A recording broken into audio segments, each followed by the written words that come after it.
পুরো জিনিসটাই প্ররোচনামূলক এবং অভিসন্ধিমূলক। আমি এই প্রসঙ্গে বলতে চাই, এইভাবে মমতা বন্দ্যোপাধ্যায়কে আগেও চেষ্টা হয়েছে, আটকানো যায়নি, এখনো যাবে না। এবং কালকের যে ঘটনা আমরা দেখেছি তাতে একটা কথাই মনে পড়ছে, যে ডিগ্রি লাভ করলেই শিক্ষিত হওয়া যায় না, আর ল্যাজ পরিত্যাগ করলেই সভ্য বলা যায় না।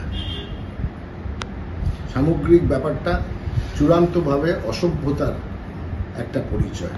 বিজেপির কয়েকজন নেতা তারা এই সমগোত্রীয়, যারা কুৎসা করে বাঙালির প্রতি অন্যদের নিন্দা করে, অন্যদের উৎসাহিত করে, বাঙালিদের নিন্দা করে তারা নিজেদের পরম চরিতার্থ মনে করে, এবং যে কারণে বাঙালিও তাদের পছন্দ করে না। সিপিএম এবং বিজেপি এক সুরে কথা বলছে।